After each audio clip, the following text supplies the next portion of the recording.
If you're a lover of stories that stays with you even after watching, subscribe now so YouTube doesn't hide the next story from you. Let's dive in. I've been invisible for nearly a year. That is the survival tax of working in a house like Nam Joon's. You learn to exist in the peripheral vision of power, moving through the halls like a ghost in a service uniform. My hands scrub silk rugs imported from Seoul and polish mahogany desks that hold secrets I'm too smart to want to know. I arrange lilies that cost more than my monthly rent and pour vintage scotch into crystal tumblers that gleam under the cold, modern chandeliers of a penthouse I have no right to stand in. Nam Joon himself is a predator I've learned to track by sound. I hear the rhythmic, heavy click of his Italian leather shoes on the marble, measured, dominant, and I melt into the shadows of the kitchen. I catch glimpses of him through heavy office doors, dark hair slicked back with lethal precision, sharp features that look carved from ice, and eyes like obsidian that never quite register my presence. He is the son of the syndicate, and I am just a speck of dust floating in his light. I don't ask about the men who arrive at 2 a.m. with blood on their cuffs, or the way the air turns heavy with tension when he enters a room. That's not my job. My job is to be air. I work the double shifts until my vision blurs because $100,000 in debt doesn't pay itself. My father left behind a legacy of gambling losses and a target on my back before he disappeared, leaving me to bridge the gap between owing and dying. I've learned to survive on 4 hours of sleep and the desperate hope that if I stay small enough, the world will forget I exist. Thursday night, the rain is drumming a frantic rhythm against the floor-to-ceiling windows as I finish my final round. My hands are raw from industrial cleaner, and my spine feels like it's made of lead.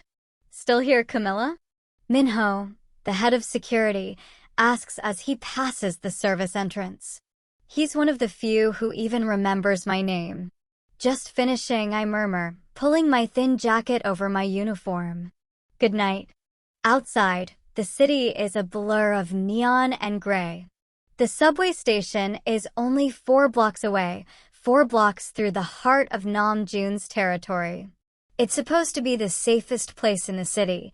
Even the street thieves know better than to hunt in the shadow of the syndicate.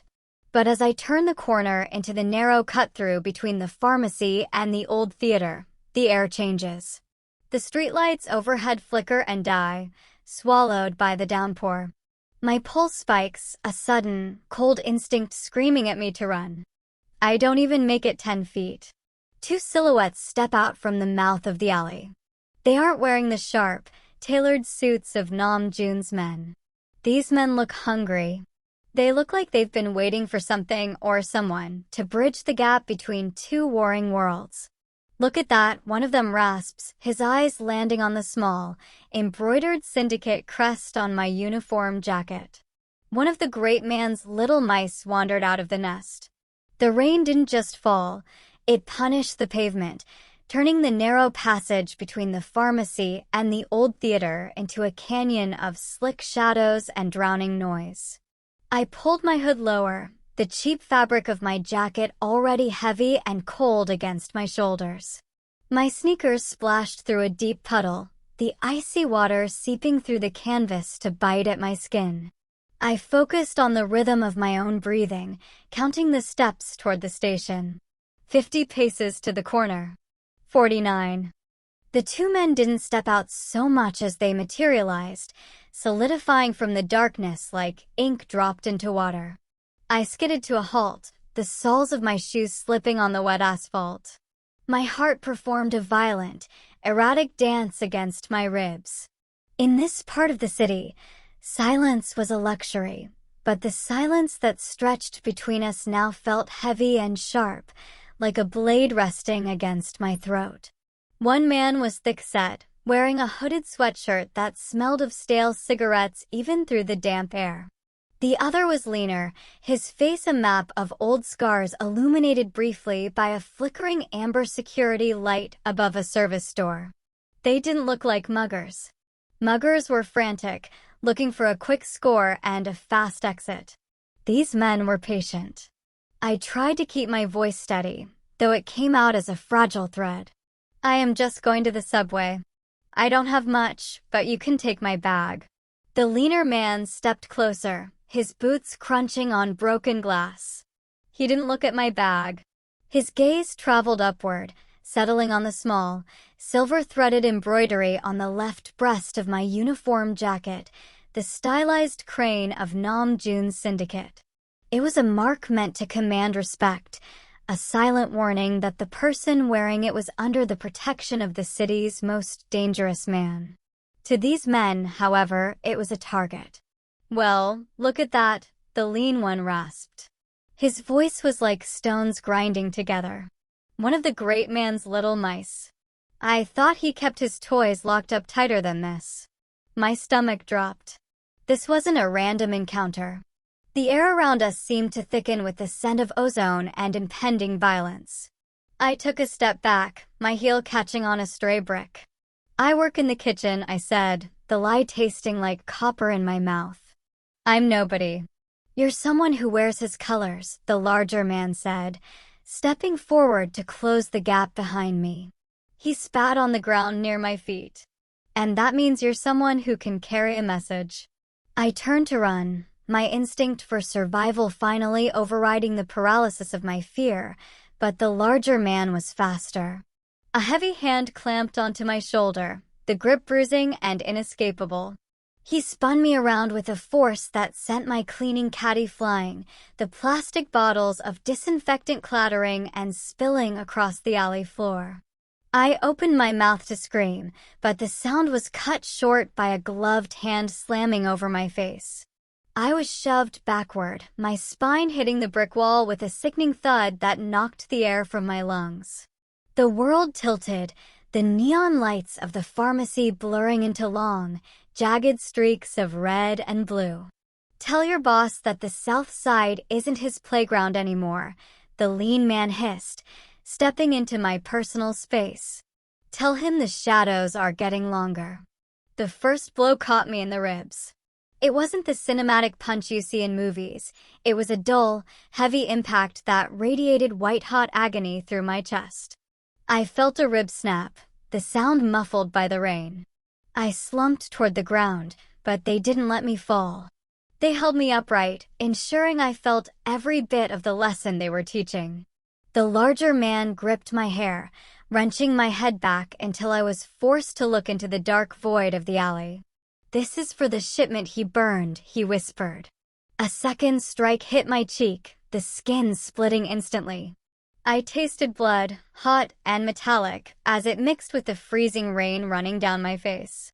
I tried to curl into a ball, to protect the parts of me that were still whole, but they were methodical. They avoided my face after that first hit, focusing instead on my torso and legs, places where the bruises would be deep, dark, and impossible for Nam Joon to ignore when I eventually crawled back to his doorstep. I stopped trying to fight. I stopped trying to breathe. I became a collection of pain and wet fabric, a ghost finally becoming as broken as the world she lived in.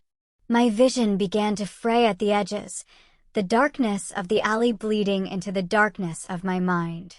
Through the haze, I heard the sound of a distant siren and the frantic splashing of footsteps as they finally let me drop. I hit the pavement hard, my face pressing into a shallow pool of water. I watched through one swelling eye as their shadows retreated toward the street. They didn't look back. They didn't need to. The message had been delivered, written in the black and blue of my skin.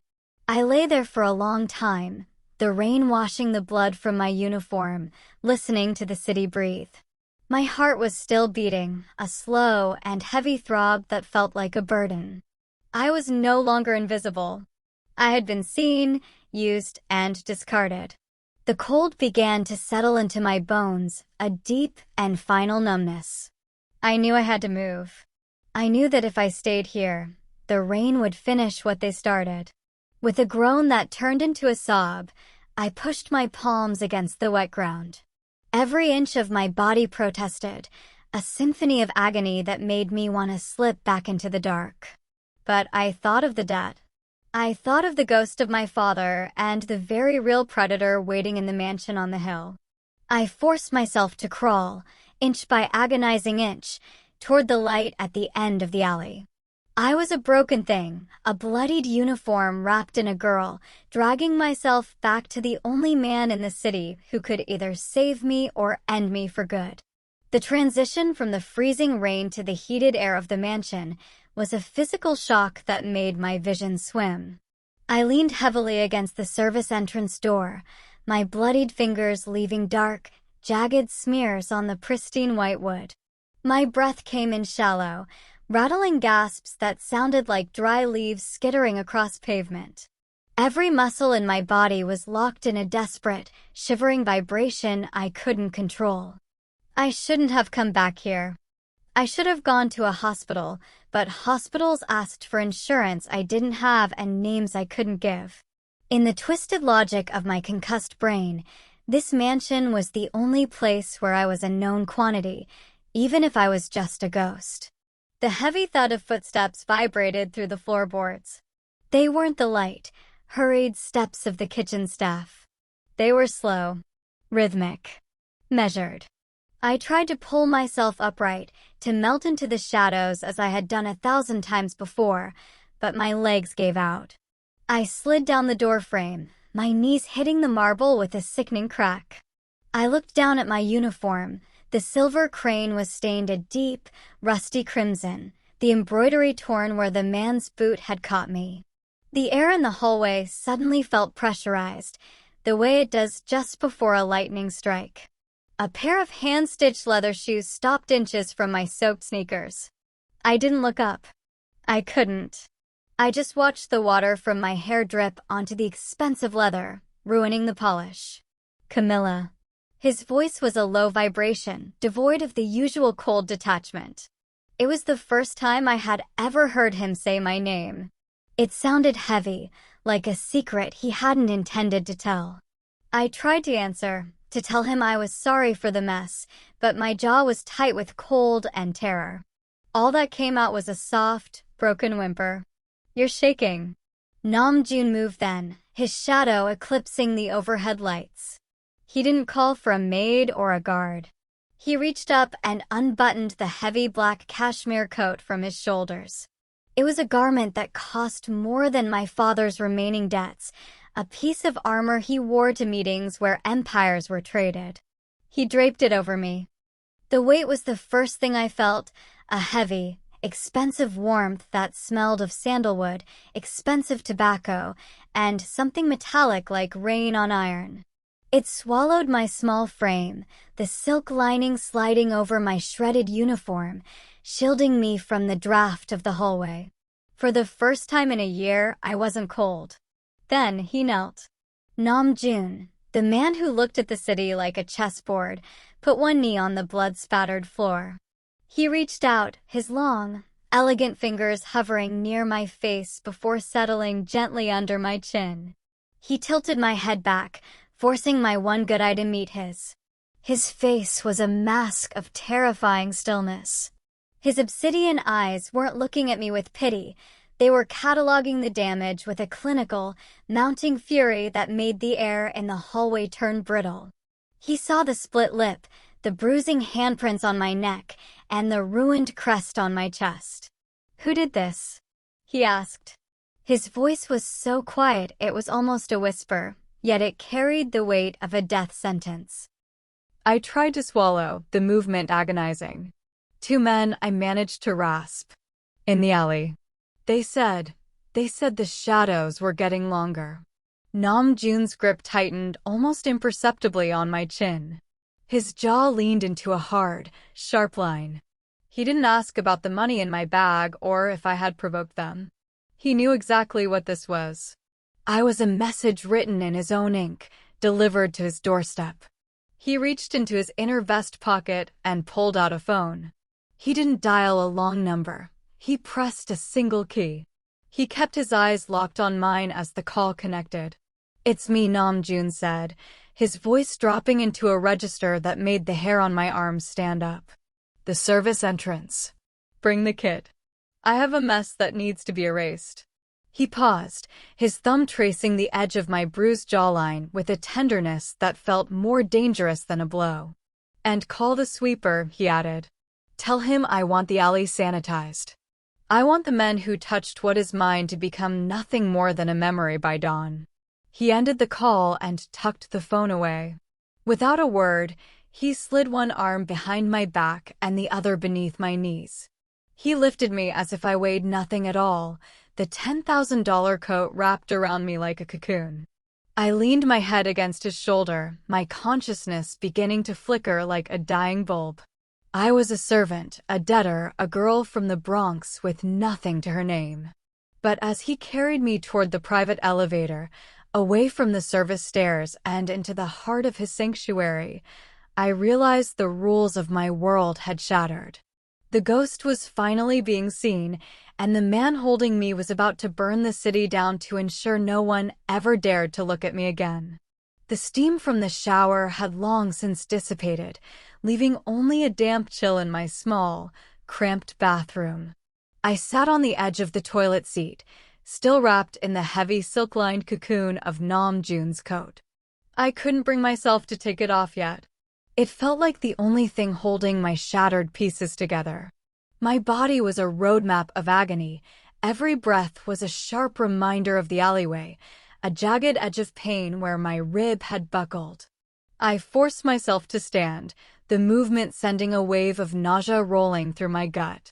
I shed the coat with trembling hands, placing it carefully over the towel rack as if it were a holy relic, and stood before the mirror. The woman looking back at me was a stranger. My left eye was a swollen slit of mottled purple and angry red. A deep gash divided my lower lip, and my cheekbone was puffed into a distorted ridge. But it was my neck that made my breath hitch. Clear as a photograph, the dark, yellowing imprints of a man's fingers were wrapped around my throat. It was a brand. A physical manifestation of how easily I could have been snuffed out. I reached for my bag, my fingers fumbling with the zipper. I pulled out a palette of heavy theatrical concealer, the kind I used to hide the dark circles from my double shifts. I called it my war paint. For months, it had helped me maintain the illusion of the perfect, tireless ghost. I began to apply it with desperate, frantic strokes. I layered the green-tinted base over the redness of my cheek, then dabs of thick, flesh-colored cream over the swelling. I worked with the precision of an artist, trying to reconstruct the face of the girl who had left for work 24 hours ago. If I could just hide it, I told myself, I could go back down to the kitchen. I could pick up a tray. I could disappear again. If I wasn't hurt, then the message hadn't been delivered. If I wasn't hurt, Nam Joon wouldn't have to become the monster the city feared. But the makeup wouldn't hold. The split in my lip began to weep fresh blood, staining the beige cream a sickening pink. My skin was too hot, the inflammation rejecting the heavy oils of the concealer. I tried to blend the edges around my throat, but the bruises there were too deep, too dark. The more I layered on, the more grotesque I looked, a cracked porcelain doll trying to mask a shattered core. I stared at my reflection, a sob catching in my dry throat. I could hide the debt. I could hide my exhaustion. I could even hide my fear. But I couldn't hide this.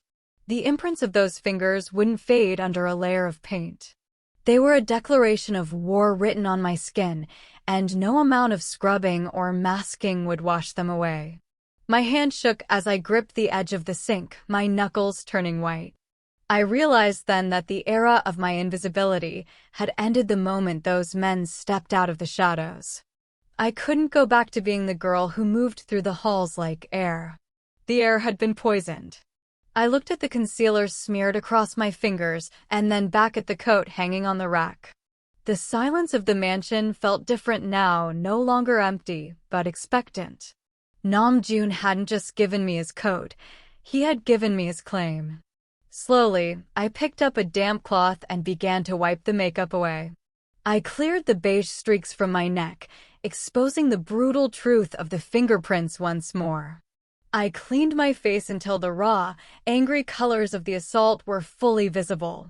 If I was going to be the catalyst for what was coming, I wouldn't do it behind a mask. I would let him see exactly what they had done. I would let him see that the girl who had tried so hard to be nobody was now the only thing that mattered. As I reached for the coat and pulled it back over my shoulders, I knew the war paint wasn't the makeup. The war paint was the blood and the bruises, and for the first time in my life, I wasn't going to hide.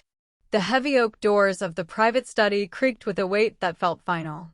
The room was bathed in the amber glow of a dying fire, the air thick with the scent of old paper and the sharp, medicinal tang of the first aid kit sitting open on the desk. Nam Joon stood by the window, his back to me, looking out at the rain-streaked skyline of a city he owned. He had removed his waistcoat, his white shirt sleeves rolled up to reveal forearms that looked like they were corded with iron. I stood by the door, clutching the edges of his coat around me. My face was raw, the makeup I had tried to use as a shield now gone, leaving my skin exposed and throbbing in the warmth of the room. I felt small in the vastness of his sanctuary, a broken bird brought into a lion's den. "Sit," he said. He didn't turn around, but the command was absolute. I crossed the room, my movements stiff and guarded. Every step was a negotiation with the pain in my ribs. I lowered myself into the leather chair across from his desk, the material cool against my legs. I kept my head down, letting my hair fall forward like a curtain to hide the worst of the swelling. I focused on a small ink stain on the edge of the mahogany, counting the seconds by the throb in my cheek. I heard him move. His footsteps were silent on the thick Persian rug, but I felt the temperature in the room drop as he approached. He didn't sit behind the desk to exert his authority. He stopped right in front of me, so close I could see the light reflecting off the polished toes of his shoes. "Camilla." I didn't look up. I tucked my chin deeper into the collar of his coat, trying to disappear into the scent of sandalwood and power. "I'm fine, Mr. Nam. Truly. I just need a few days. I can still work the evening shifts. I'll stay in the laundry room where no one has to see." "Stop." The word wasn't loud, but it cut through my rambling like a scalpel. He reached down, and for a moment I flinched, an involuntary reflex born from the shadows of the alleyway. I saw his hand pause in midair, his fingers twitching as if he had been burned. A low, dangerous rumble vibrated in his chest, a sound of pure, unadulterated restraint. Slowly, with a gentleness that was more terrifying than his anger, he hooked 2 fingers under my chin. He didn't snap at me or pull. He simply applied enough pressure to guide my head upward. I resisted for a heartbeat, my pride warring with my exhaustion, before my neck gave way. "Look at me," he commanded. I lifted my gaze, my one good eye meeting his obsidian stare. Up close, Nam Joon didn't look like a businessman or a boss. He looked like an ancient force of nature, his pupils blown wide with a dark, predatory focus. He cataloged every injury. He traced the line of the split lip, the hematoma blooming on my cheek, and then his gaze dropped to my throat. His thumb brushed the edge of the fingerprints, the dark, suffocating marks left by the man in the alley. His touch was light, but I felt it like a brand. His hand was shaking, a minute tremor of rage that he was trying to bury beneath a mask of silk and stone. "Who did this to you?" I swallowed, the movement sending a sharp prick of pain through the bruised tissue of my neck. "I already told you. 2 men. They said the South Side." He leaned in, his face inches from mine, his voice dropping into a lethal, low-frequency hum. "Not what they said, Camilla. I know who sent them. I want you to tell me exactly who laid their hands on you. I want the names, the faces, the way they breathed. I want to know every second of what they took from you." The intensity in his eyes was overwhelming. For nearly a year, I had been a ghost to this man, a shadow that polished his floors and filled his glasses. But in the silence of the study, under the weight of his singular focus, I realized I was the only thing in the world he was seeing. The debt, the mansion, the war between syndicates, it all fell away, leaving only the two of us and the brutal reality of the blood on my uniform. I closed my eyes, a single tear escaping to track a hot path through the grime on my face. Darren, I whispered, the name feeling like a curse. The one with the scars. He called himself Darren Cole. Nam Joon let go of my chin, but he didn't move away. He straightened up, his presence expanding until he seemed to fill every corner of the room. He reached for his phone on the desk, his movements calm, clinical, and utterly final.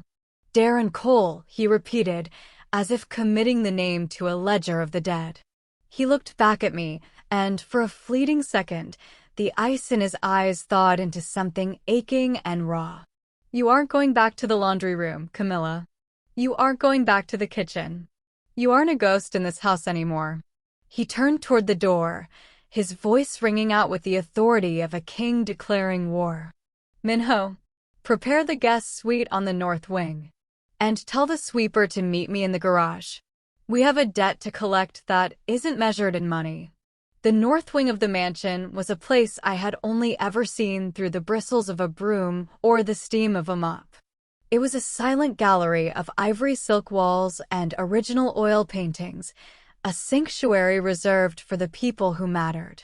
My footsteps, heavy and uneven, felt like a desecration against the plush cream carpet as Minho led the way, his expression unreadable, but his hand never far from his side. He pushed open the double doors to the guest suite, and I stopped at the threshold. The room was larger than the entire apartment I had shared with my father. A massive bed with a headboard of carved obsidian dominated the space, draped in linens that looked like spun moonlight. Tall windows stretched toward the ceiling, offering a panoramic view of the city lights shimmering through the dissipating storm. It was a room designed for a queen, or perhaps a high-profile prisoner. Behind me, the air shifted.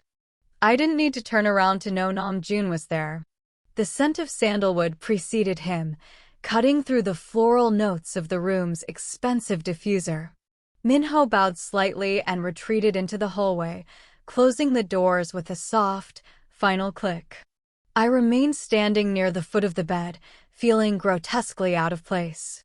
I was still wearing my blood-stained service trousers and the $10,000 coat that was now stiff with dried rainwater and alleyway grime. Against the pristine elegance of the suite, I looked like a wound that wouldn't close. I can't stay here, I whispered, my voice cracking. I don't belong on this floor, Mr. Nam. The staff quarters are where my things are. My schedule starts at 6. Nam Joon walked past me, his presence pulling at the oxygen in the room. He stopped by a velvet armchair and turned, his shadow stretching long across the silk rugs. The fury from the study had cooled into something much more dangerous, a quiet, immovable resolve. You are done with schedules, Camilla, he said. I shook my head, a dull throb pulsing behind my eyes. I have a debt. You know the numbers. If I don't work, the interest. The debt is gone. The words didn't register at first. I stared at him, my mind trying to reconcile the concept of freedom with the man who held the keys. What do you mean, gone? I bought it. Every cent of it, he said, his voice as smooth as the scotch he favored. The banks, the collectors, the men your father owed in the dark corners of this city. They have been paid in full. You owe them nothing.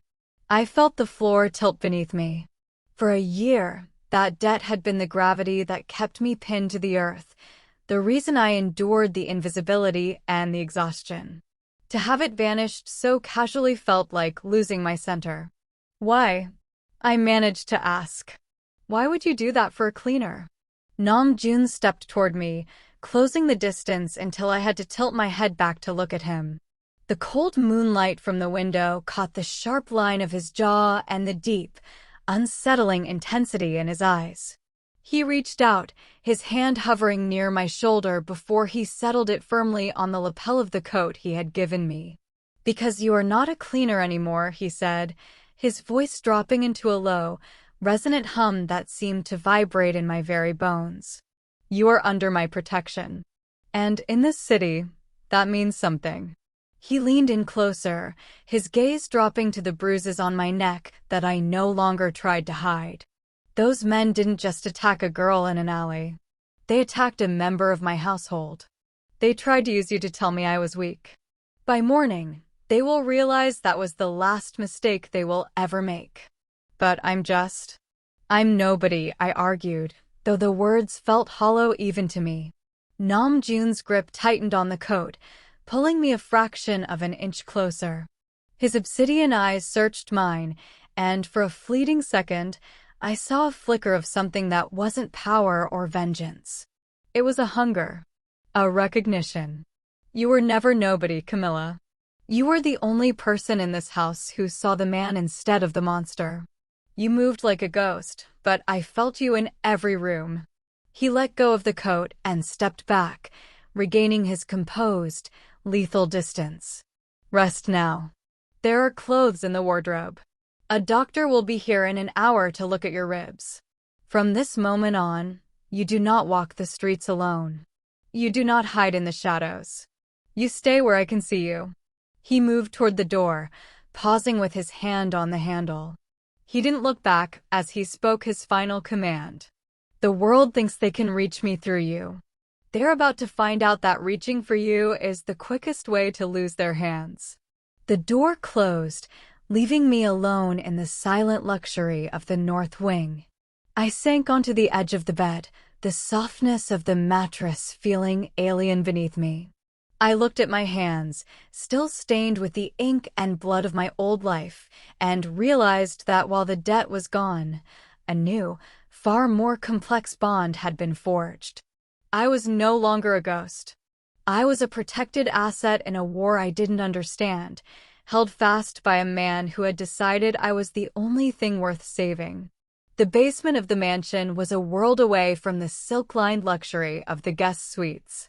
Here, the air was cooler, humming with the low-frequency drone of server racks and the rhythmic tapping of keys. The strategy room was a cavern of glass and steel, dominated by a wall of high-definition monitors that cast a cold, flickering blue light over Nam Joon's face. I stood in the doorway, my ribs taped and my body clad in a soft cashmere sweater that felt like a cloud against my bruised skin. I was supposed to be resting, but the silence of the north wing had been too loud. I needed to see the gears of the machine that was now turning on my behalf. Nam Joon didn't look up as I entered.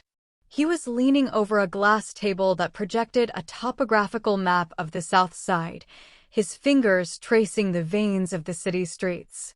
Beside him stood Minho, his arms crossed, his eyes fixed on a grainy loop of security footage playing on the main screen. "The alley," Minho said, his voice a low rumble. "We pulled the feed from the pharmacy's private server. The streetlights didn't just flicker out, boss. They were looped." Nam Joon straightened, his eyes narrowing as he watched the digital playback. On the screen, I saw myself, a small, hooded figure splashing through the rain. I saw the two men emerge. Even in the pixelated shadow, the calculated nature of their movements was chilling. They didn't fumble or hesitate. They moved with the synchronized precision of predators on a clock. "Look at the one on the left," Minho directed, tapping a key to freeze the frame.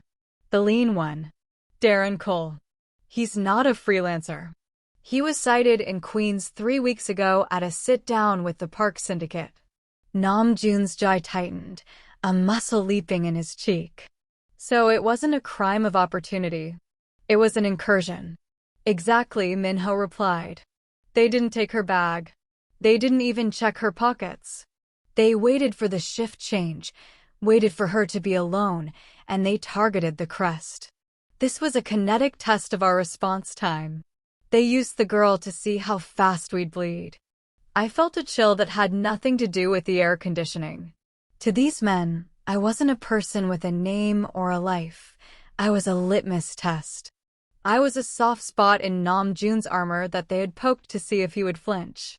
Nam Joon finally turned, his obsidian eyes finding me in the doorway.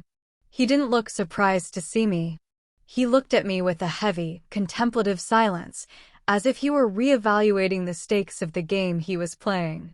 "They are soldiers, Camilla," he said, his voice devoid of emotion. "They belong to a man named Chang who thinks my territory has grown too quiet. He sent them to hurt you because he wanted to see if I was still the man who burned his docks 3 years ago." I walked closer to the table, the blue light of the monitors reflecting in the glass. "What happens now?" Nam Joon looked back at the map. A red dot began to pulse over a warehouse district near the docks. "Now, the war stops being political and starts being personal. Soldiers understand orders, but they don't understand consequences. I am going to teach them the difference."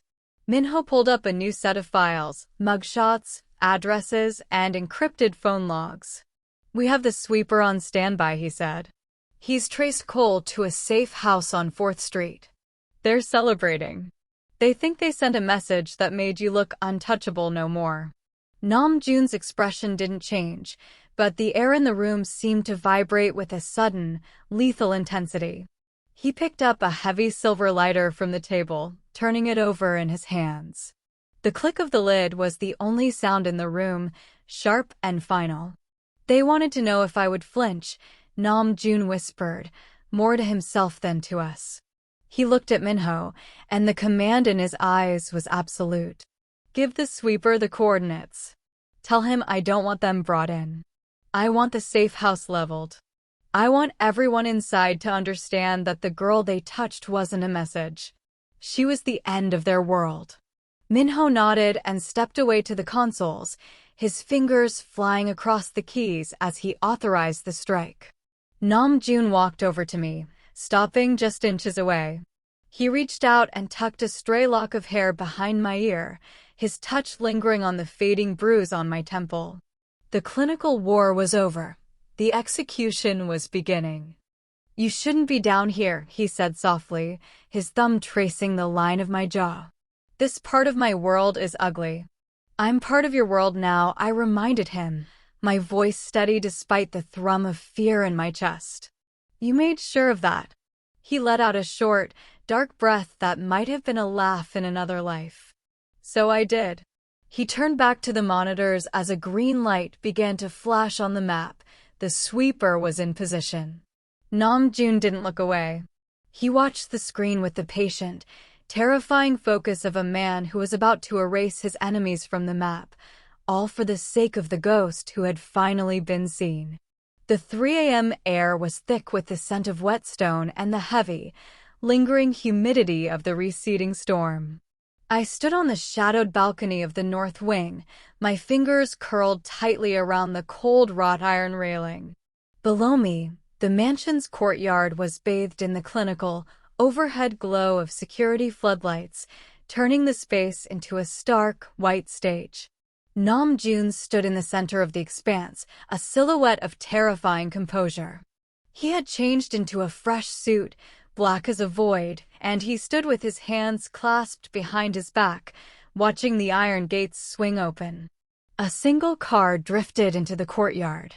It was an unassuming black sedan, silent and devoid of markings, moving with a ghostly fluidity.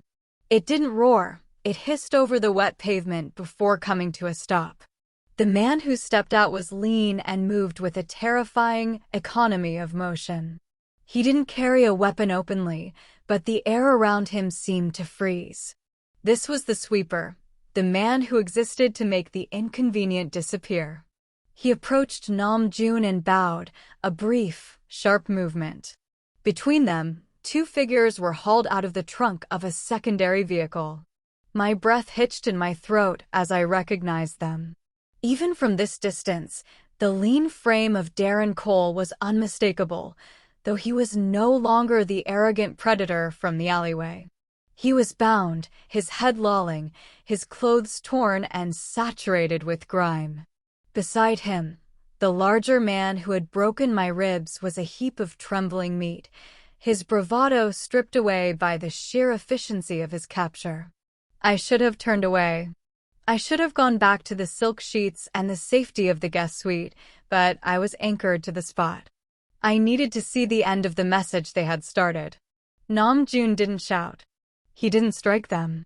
He simply walked toward them, his shoes clicking softly on the stone, and looked down at them with the detached curiosity of a scientist observing a specimen. The sweeper handed Nam Joon a thick manila folder, the digital war made manifest in paper. "You thought she was a ghost."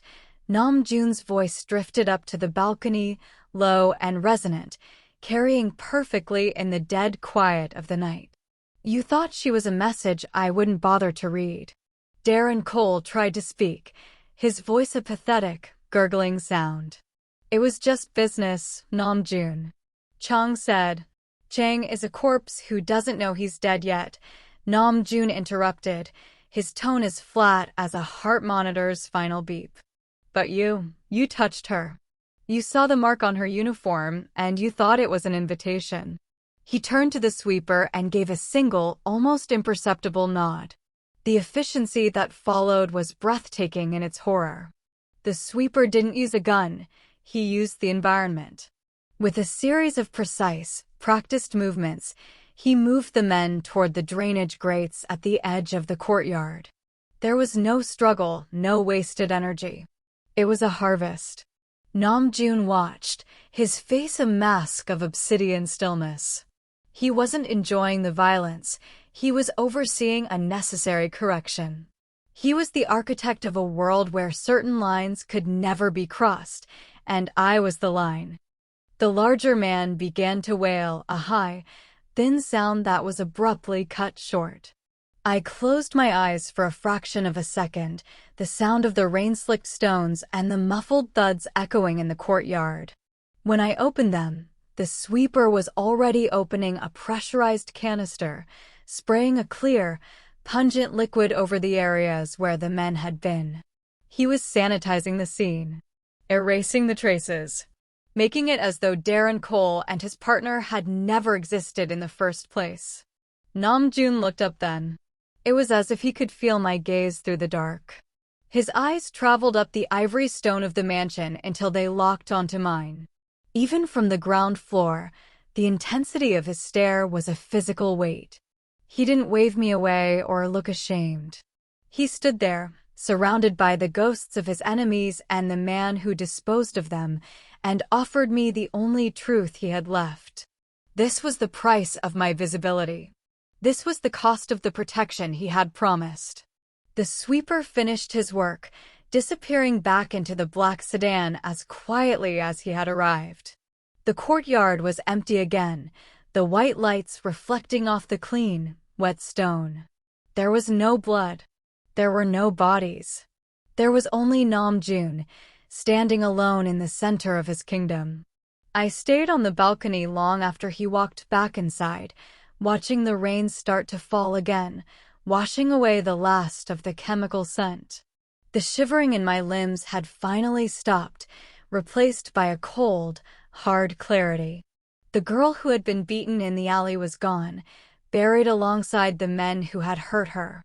In her place was something new, something forged in the amber light of the study and the dark efficiency of the courtyard. I was no longer a victim, and I was no longer a guest. I was a part of the silence that followed the sweeper's work. As I finally stepped back into the room and closed the glass doors, I knew that the debt hadn't just been paid, it had been weaponized. And for the first time, the fear didn't belong to me. It belonged to the rest of the world. The sun rose over the city in a wash of pale, bruised gold, filtering through the sheer curtains of the guest suite. The storm had left the world outside looking scrubbed and raw, much like I felt. I was sitting by the window, wrapped in a plush robe that felt heavy with the weight of things I didn't yet understand. My body still ached, a dull, rhythmic throb in my ribs and a stiffness in my jaw, but the sharp, jagged fear that had defined my life for the last year had been replaced by a strange, hollow stillness. A soft, rhythmic knock sounded at the door. It wasn't the brisk, efficient rap of the housekeeping staff. It was slow, deliberate. "Come in," I said, my voice sounding thin in the vastness of the room. The door swung open, and Nam Joon stepped inside. He had traded the lethal black suit of the previous night for a dark sweater and slacks, looking less like a warlord and more like the master of a quiet estate. In his hands, he carried a single porcelain cup. The steam rose in a delicate curl, carrying the rich, bitter aroma of dark roast coffee. He walked across the room and set the cup on the small table beside my chair. He didn't hover, but his presence seemed to pull the very air toward him, making the large suite feel intimate and small. "You didn't sleep," he observed. It wasn't a question. He stood by the window, his profile silhouetted against the morning light. "I watched the courtyard last night," I replied, my eyes fixed on the steam rising from the coffee. "I saw the sweeper. I saw the end of it." Nam Joon turned his head slightly, his obsidian eyes unreadable. "Some things are better left in the dark, Camilla. But I suppose you've spent enough time in the shadows to know that nothing stays hidden forever." I reached for the coffee, my fingers trembling slightly as they curled around the warm porcelain. "Why did you bring this yourself? You have 100 people who would do it for you." "Because the people who would do it for me are employees," he said, his voice dropping into that low, resonant frequency that always seemed to settle in my chest. "And you are no longer one of them." I took a sip of the coffee, the heat grounding me. "What am I then? A guest? A prisoner?" Nam Joon walked closer, stopping until he was looking down at me. The sunlight caught the faint, silver scar at the edge of his brow. He reached into his pocket and pulled out a small, rectangular piece of paper, a ledger entry, stamped and finalized. He set it down next to the coffee. "Your father's debt was $47,000 at the start of this month. With the interest the park syndicate added, it would have been $100,000 by the end of the year." He slid the paper toward me. "The balance is zero. It's been settled, archived, and the people holding the notes no longer have names or faces." I looked at the paper, the ink blurred by the moisture in my eyes. "You just wiped it away." A year of my life, a year of hiding and scrubbing floors, and you finished it in a single night. "The debt was a chain, Camilla," he said softly. "I don't like my people in chains." I looked up at him, the weight of the realization hitting me. "Does this mean I'm free? Can I go back to the Bronx? Can I find a normal job?" Nam Joon's expression shifted. The softness didn't vanish, but it was eclipsed by a hard, possessive clarity. He leaned down, placing his hands on the arms of my chair, effectively pinning me between his strength and the window. "You are free from the money," he said, his gaze locking onto mine with an intensity that made my breath hitch. "But the world saw what happened in that alley. They saw that you are the only person who can make me break my own rules. They saw me call the sweeper for a server." He reached out, his thumb tracing the line of my jaw, lingering just above the bruise. "To the rest of the city, you are no longer a ghost. You are my greatest vulnerability. If you walk out those gates alone, you won't make it to the subway station. They will take you to get to me. They will use you to see if I'll burn the city down a second time. So I'm a target," I whispered. He shook his head, his face inches from mine. "You are a queen in a castle under siege. You can never leave my side again, Camilla. Not because I want to keep you in a cage, but because the only place you are safe is within the reach of my hand." I looked into his dark eyes and saw the truth of it. The invisibility was gone. The debt was gone. But in their place was a bond of blood and iron. He wasn't just my protector, he was my orbit. "I understand," I said, the words feeling like a vow. Nam Joon straightened up, a flicker of something like relief crossing his features before the mask of the syndicate leader returned. "Good. A dress has been delivered to the dressing room. We have guests for dinner. They need to see that you are whole. They need to see what I'm willing to protect." He turned to leave, but stopped at the door, his hand lingering on the handle. "Drink your coffee, Camilla. Today is the first day you don't have to disappear." The grand ballroom of the Plaza Hotel was a sea of shimmering glass, gold leaf, and the low, dangerous hum of a city's elite. 3 weeks ago, I would have been the girl in the shadows, a tray of champagne flutes balanced on my palm, my eyes fixed on the floor to ensure I didn't exist in the same space as the people I served. Tonight, the marble staircase felt different beneath my feet. I wasn't feeling for cracks or dust. I was feeling the weight of my own presence. I wore a gown of deep, midnight teal silk that clung to my skin like a second thought. It was high-collared to hide the faint, fading ghosts of fingerprints on my neck, but the back was open, exposing the spine of a woman who no longer bowed. My hair, once tucked into a tight, practical bun, now fell in soft waves over my shoulders, framing a face that had been meticulously healed by the best doctors Nam Joon's money could buy. At the top of the stairs, Nam Joon waited for me. He looked devastating in a tailored tuxedo, his white shirt crisp against the bronze of his skin. When he saw me, he didn't offer a polite, distant nod. He stood perfectly still, his obsidian eyes tracking my descent with a slow, possessive heat that made the air in the foyer turn heavy. He waited until I reached the final step before offering his arm. "You look like the storm that broke the drought," he whispered, his voice a private vibration meant only for me. I slid my hand into the crook of his elbow, my fingers brushing the expensive wool of his sleeve. I felt the iron of his muscles beneath the fabric, the same strength that had carried me through the service entrance when I was nothing but blood and broken bones. "Are you ready?" he asked. This is the moment they realized the message was received. I took a breath, feeling the smooth, painless expansion of my ribs. "I'm ready." As we entered the ballroom, the hum of conversation didn't just dip, it died. Heads turned in a synchronized wave of shock. I felt the collective gaze of the city's power players, men who had ignored me for a year as I emptied their ashtrays, and women who had looked through me as if I were made of glass. Now, they looked at me with a mixture of awe and dawning terror. They saw the way Nam Joon leaned toward me. They saw the way his hand rested possessively over mine on his arm. Most of all, they saw the absence of the server's crest. In its place, around my neck, hung a single pear-cut diamond that caught the light and shattered it into 1,000 shards of fire. We moved through the crowd like a prowling predator and his mate. Nam Joon didn't introduce me as a guest or a ward. He introduced me as his partner.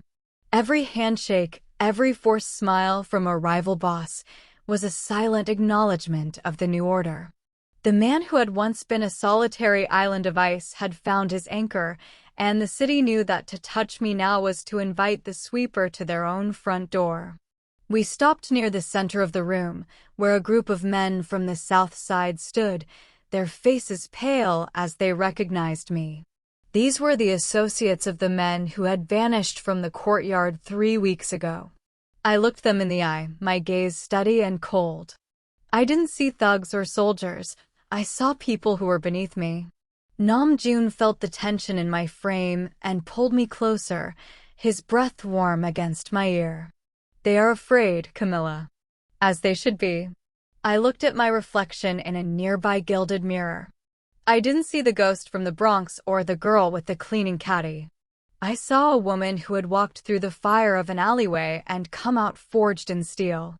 The debt was a memory. The invisibility was a lie. As the music swelled and Nam Joon led me toward the dance floor, I realized that I didn't just belong in this room. I owned it. The marble and dark wood of his world were no longer surfaces for me to scrub. They were the foundations of my new life. I leaned into him, the scent of sandalwood and power enveloping me, and for the first time, I didn't look for the exit. I looked at the man who had seen me when I was no one, and I knew that together, we would make sure the city never forgot my name.